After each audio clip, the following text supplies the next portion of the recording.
this short video, which is part of the Cumbria Woodlands Warmth from Wood project, we're going to look at how to judge if your timber is dry enough to burn.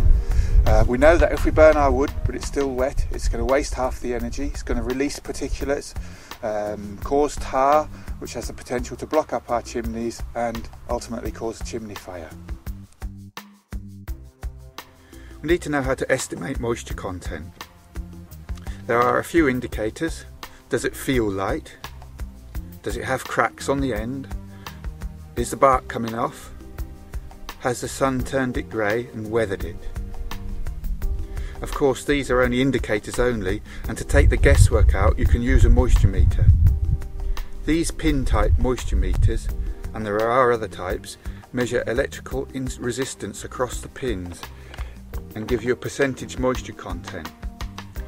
This one costs about £120, this one 15. The cheap one's fine for the job, as all you really want is an indication of moisture content. Stove manufacturers recommend you get your wood to 25% moisture content or below. The lower the better, but our climate will restrict it to perhaps about 19% outdoors. Winter, a bit less in summer. You can see the moisture content on a freshly felled log is really high, 40–42% on this sample. Just measuring the outside can be misleading, so split a log and test the fresh face. So 19% outside, but this one's 30–31% on the inside. So we would have thought this fuel was ready to burn, but really it's not dry enough, and if we burnt this we would have wasted energy and increased emissions.